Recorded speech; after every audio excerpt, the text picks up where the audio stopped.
In this video, we're sharing our limited box, 3 different processes of one Gesha varietal from Alejo in Volcan Azul, Costa Rica.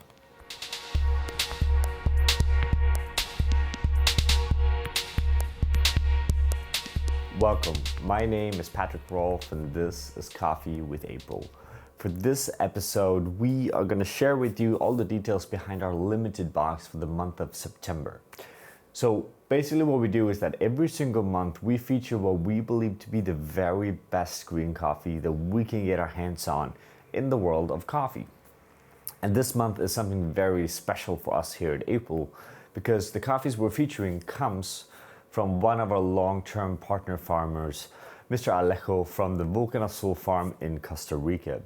Now, we have been working together for many years, basically since the very start, and we've been visiting him several times. So we're really excited to bring one of his favorite coffees and one of our favorite coffees to this limited box. And it's not just one version of this coffee, it's actually 3 separate versions. So what we're talking about is a Gesha varietal.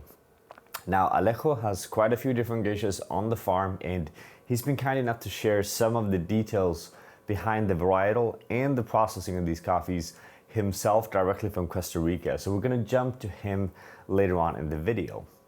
Now, as we said, we've been purchasing coffee from him from the very start here at April, and that makes a difference because we at this point understand what we're looking for in a quality coffee in both directions, both from Alejo's side and also from our side. And this time we're bringing 3 different processes of the same varietal, and this is really interesting, not just because there's an ongoing discussion in the industry where we are talking about infused coffees and anaerobic coffees versus other styles of coffees, and Costa Rica is a country that comes up in that conversation again and again and again, mainly because there's been a tradition of coffees coming out with cinnamon flavors. Now, this is not a video about that. That's not what we're going to discuss. Instead, what we're going to do and what we want to do here at April is to share just a story and some insight from a farmer in Costa Rica that does processing exceptionally well and has proven to us that there's a lot more than cinnamon coffees coming out of Costa Rica. And there's a lot of transparency, there's a lot of understanding, there's a lot of method that goes into these coffees. So we couldn't be more proud to actually share these 3 coffees with you.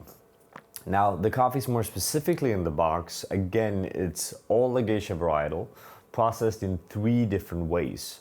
The first one being a yellow honey anaerobic process, the second one is a warm fermentation, and the third one is a natural anaerobic process. Now, I should say a few details about the farm. One, he's using very pro equipment when it comes to this. So we're measuring temperature, we're measuring pressure, ongoing pH, sugar content, all of it throughout the fermentation. Secondly, Alejo's farm is located on 15 to 1600 meters. And what we have is a very windy, actual continuous weather, which makes for a much lower temperature. And this is quite important when it comes to processing because we can use a longer time of processing but still get very clean, juicy flavor notes, right? So these coffees are not about funky, bold, intense, kind of alcoholic tasting coffees. These are really clean, juicy floral coffees, all of it. More about that a little bit later. I'm gonna prep a cupping here in Copenhagen and we're gonna move over to Alejo in Costa Rica and hear what he has to say about these coffees. Hi everyone, I'm Alejo Castro from Volcan Azul, and today I brought you to this part of our farm because I'm going to talk to you about our Gesha variety. In particular, the geshas that Patrick and April bought from us this harvest. First, I want to say that we are really proud of our partnership with Patrick and April. We have been working with them since the beginning of April. And we're really proud of that because we know the high standards that Patrick has. And we really need to work together with the roasters with the highest quality standards, because at the end they are roasting our coffees and they have to take care of our quality, and also it allows us to improve our quality year after year. So yeah, saying that, I also wanted to introduce to you a little bit about our farm. Our family has been producing and exporting coffees for over 180 years and trading coffee over 200 years. So we are really proud of our tradition with coffee. So that's why our goal in this industry is to produce the highest quality, and I think that's the best way to honor our ancestors. And coming back to the geisha variety, this is our first plantation. We planted this in 2012, and we had to wait 4 years to have the first harvest. So in 2016, this coffee from this plantation was chosen to compete in World Barista Championship, and that's how we realized the high quality that we have from this variety. Uh, in 2017, we decided to use this coffee for Cup of Excellence, and we won Presidential Award with a 90 plus coffee that year.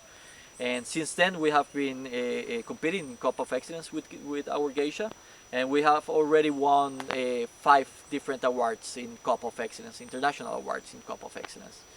So it's always one of my favorite varieties year after year, and I think the mix of this variety with the conditions, with the climate conditions, with our soil, is giving us a great cup of coffee. A little bit about the story about the geisha. The geisha was brought first to Costa Rica to the Cati Institute in the 1950s as a research program of different varieties in the Cati Institute. Then it was taken to Panama, and now we have brought back some seeds from Panama, or we have also taken some seeds from the Cati Institute. We have already planted over 10 different lines of the geishas. They have a little bit. They have difference in the cup profiles. So in some of them we have more the jasmine notes that we are expecting from our geishas. But other lines, maybe the floral is more like a rose floral. We also have with more some other geishas with more tangerine and or mandarin notes. So our idea is to have these different lines and choose the best ones. So we are planting in a bigger scale the ones that are giving us the highest quality. So for example, these are the bigger trees that were planted in 2012. But back then you can see, after we had the first good result in 2016, we took these seeds out of this plantation, and we made a bigger plantation here of this line of geisha. So this will be next harvest will be the first good one from this plantation here. But we have high hopes with it. We hope it will have a good cup of excellence, and that also will be used for barista and brewers cup competitions. In a few seconds, I'm going to talk to you about the ones that the geishas that April bought from us this harvest. I'm going to talk to you about the process we gave to those coffees. So we're going to go back to the mill and to the place where we process these geishas that April bought from us. Now I'm back here at our mill at Volcan Azul. The mill is around 15 to 20 meters away from us. And I chose this place because right now I'm going to start explaining to you the 3 processes of the geishas that Patrick and the April team chose from this harvest. And we chose this setup here for our anaerobics because we are under the shade of the forest that is alongside our mill. And during the dry season, remember our harvest happens during the dry season of Costa Rica, so we have way more sunlight during those months, and we have of course higher temperatures during the day. But under the shade of the trees we have lower temperatures. We have an average of 15 degrees Celsius under the shade of the trees, and that allows us to have a more controlled process of our anaerobics. So Patrick chose 3 different anaerobics. So we have the anaerobic natural, we have the anaerobic yellow honey, and we also have our warm anaerobic.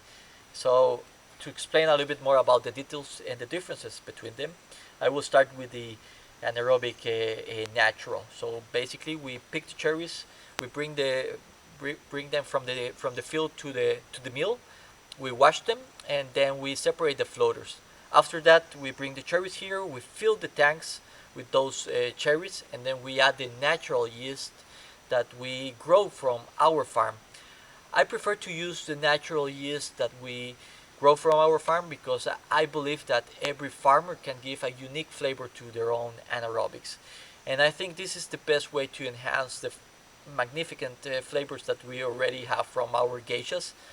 And I think it's also important to say that we don't like to add any strange stuff to our anaerobic process. So yeah, with our naturals, we just fill the tanks, we close the tanks, and then we have a valve that allows the oxygen to go out. And then during the fermentation process, we will be producing CO2, so the tanks will be filled of CO2 at the cherries, of course. Then we measure four things in order to control our process. So we are measuring, of course, the time. We measure the temperature. We have here an average of 15 degrees Celsius, and we are also measuring the Brix content. So what's happening inside the tank is that the yeast will start eating the sugars. So we start with a Brix content of around 25 to 28 Brix, and it goes down to 11 Brix. So the, that's how we realize how the yeast is working inside the tank. And we also measure the pH or the acidity. So we start with a pH of 4.5 and it goes down to 3.7, 3.5, so it gets more acidic, the juice inside the tank. So then with the natural anaerobic, after 5 to 7 days, we bring the cherries out of the tanks and then we bring the cherries to our patio or the raised beds, where after 15 to 20 degrees, we have our final point of humidity, and then we store the coffees, and then of course we prepare them for export. The difference with the yellow honey anaerobic is that with the yellow honey we depulp the cherries, and then we wash more or less half of the mucilage out of the bean. Then we bring the parchment coffee inside the tank. So the fermentation here will be slower. We will have less fermentation with this process. So I think with that explanation, you will find the difference between this yellow honey and the natural. We will have more fermentation with the natural fermentation. And then the third coffee that Patrick chose was the warm anaerobic. So that doesn't happen here under the shade of the forest. We want higher temperatures. So inside the tank it goes up to 25 to 30 degrees Celsius. Of course we give less time to the cherries inside the tanks because we will have more fermentation happening, a faster fermentation happening inside the tank. You can see the valve when we have this fermentation, all the CO2 going out of the tanks really fast with the warm anaerobics, and with that we will have more yogurt flavors, dark chocolate, and for me it's a really interesting coffee. Maybe we will have more clarity with the other anaerobics, but it's also really interesting the warm anaerobic. But I think it's a good opportunity that you will compare the three of them together, and you will find how we can play a little bit what we want to enhance with the different processes and the different recipes we can give to the anaerobic process. But for me, I think every year we are learning something new with this process. It's something very old in the wine industry or the beer industry. It's something really new in the coffee industry, and I think we are just learning about this. And for me, it's really exciting to have all these new processes. I really love every year having a new process, and after that, copying the new flavors we can have from our farm.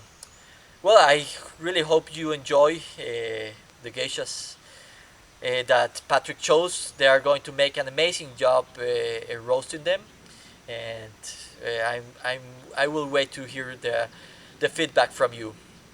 Well, bye. I hope you find our explanation very useful. Thank you to Alejo for being so transparent and open with all of his approaches to these coffees. Now, before we go into taste notes, what I want to do is discuss a little bit about the roasting of these coffees.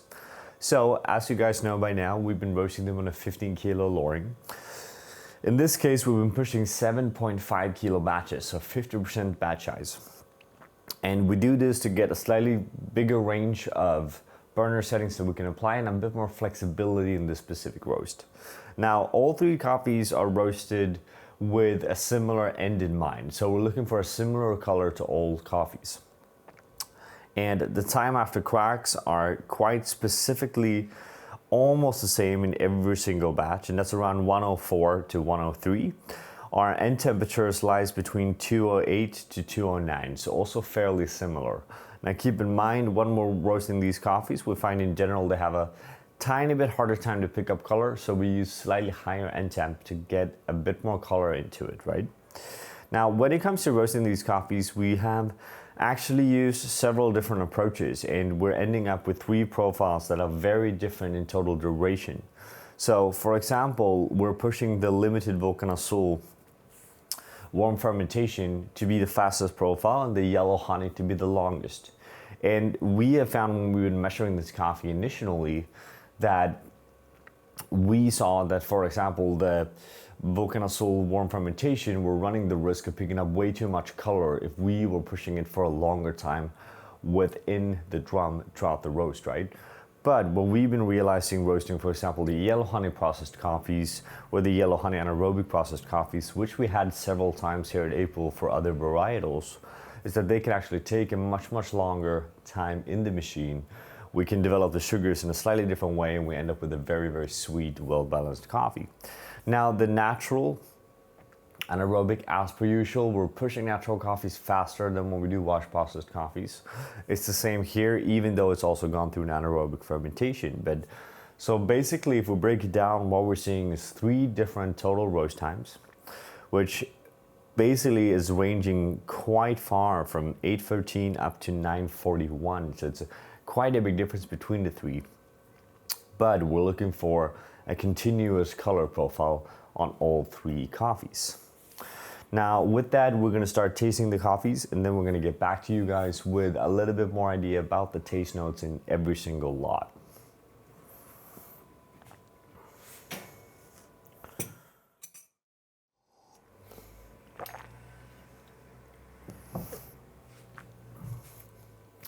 So what makes this box so interesting is that we have three different expressions of the same varietal, right?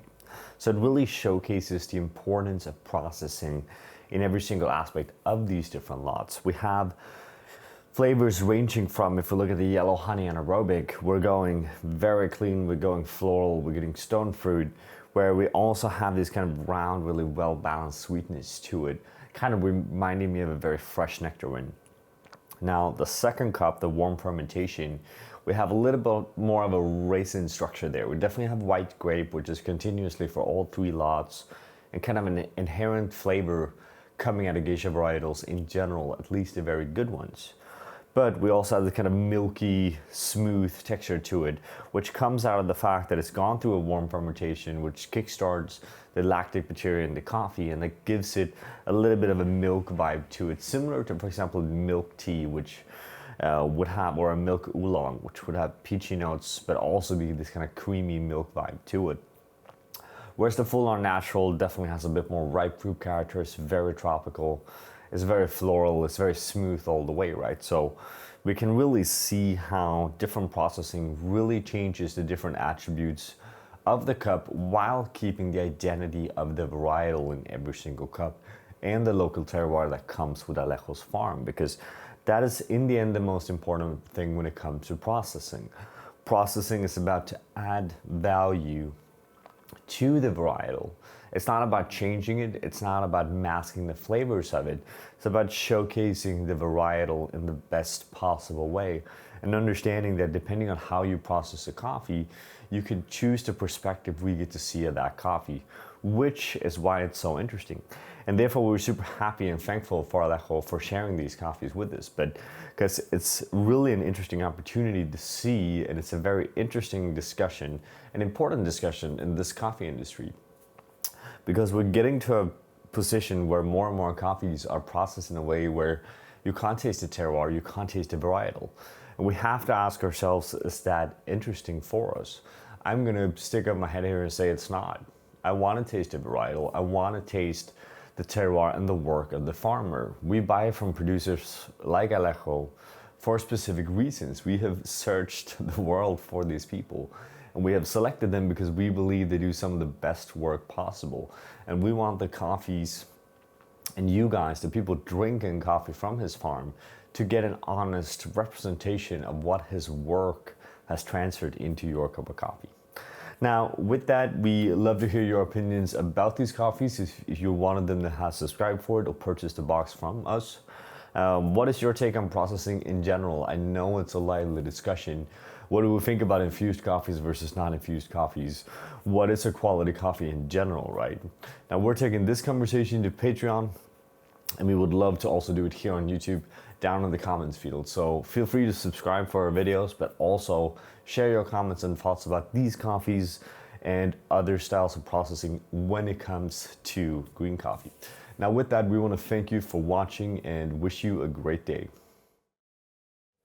We want to give a special thank you to all of our Patreon supporters. It's because of you that we are able to continue to make these videos.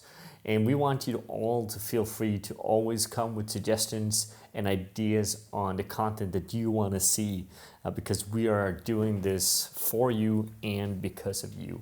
Thank you from all of us here at April.